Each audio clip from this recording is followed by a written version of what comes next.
it says, God the Almighty, this Word that created everything, dares to become helpless, dares to be vulnerable. Can you kill a baby? Rather easily. Ultimately, what happens is when this Word takes on flesh, John goes on to say he came to his own, and even though he created everything, what happened? The world didn't know him. He even came to his own people, and what did they do? Crucified him. They crucified him. They didn't accept him. They didn't receive the gift that was given. God is daring to become that kind of helpless.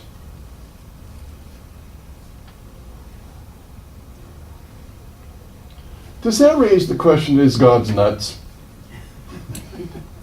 I mean, Mysterious. yeah.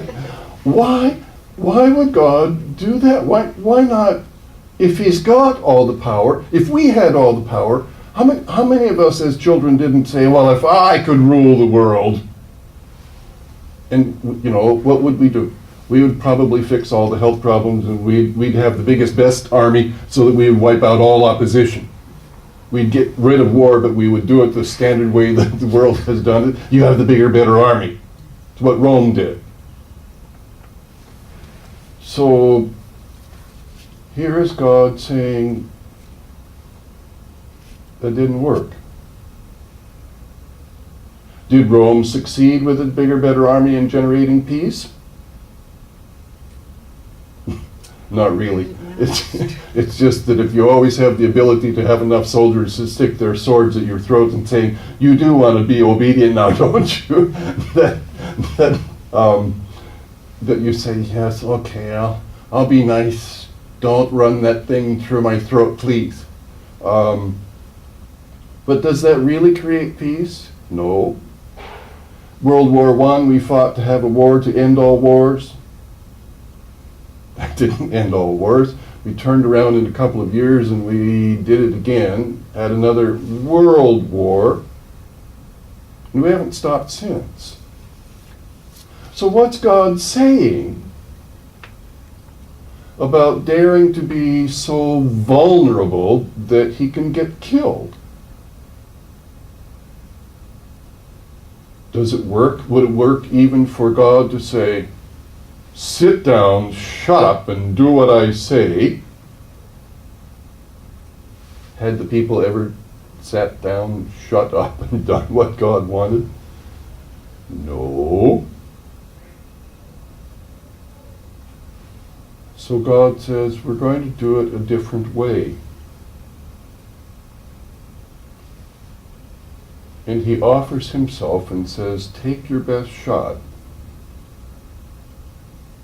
Do what you think is necessary. Here I am, flesh and blood. I bleed. I get hungry. I cry. And they killed him. They did not receive him. But John in this introduction goes on to say, but whoever did receive him, he gave power to become sons of God.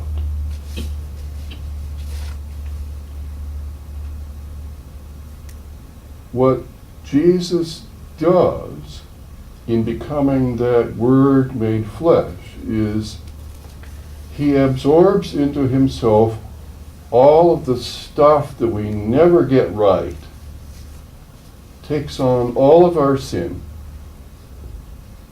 dies with it, says there, that's handled, and rises victoriously over it. To say that all of the power mechanisms, all of the wealth, the money, the armies, the whatever that didn't work and only create more destruction far too frequently, that he says God is coming to do it differently so that he can save the world rather than destroy it. If the Word, the Almighty creating Word, had come and used all of the power that was available and he were to destroy sin, who would get destroyed? Me and you. All of us who sin. All of us whose lives are not perfect.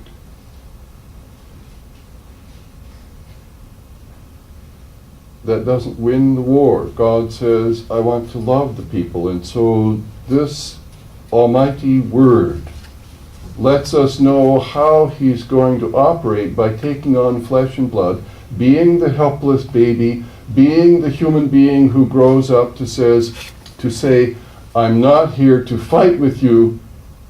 I'm here rather to show you a different way, because all the fighting in the world has never succeeded in generating peace.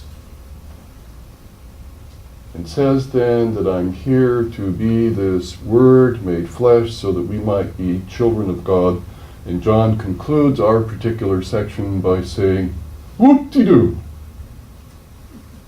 That's a loose translation. It's a way of, he says, we saw it. We saw glory as of a Father's only Son, full of grace and truth. The Word did take on flesh and blood. We saw God in person, acting this way, vulnerably, using power to help, not to destroy. That's worth celebrating. Merry Christmas. Merry Christmas.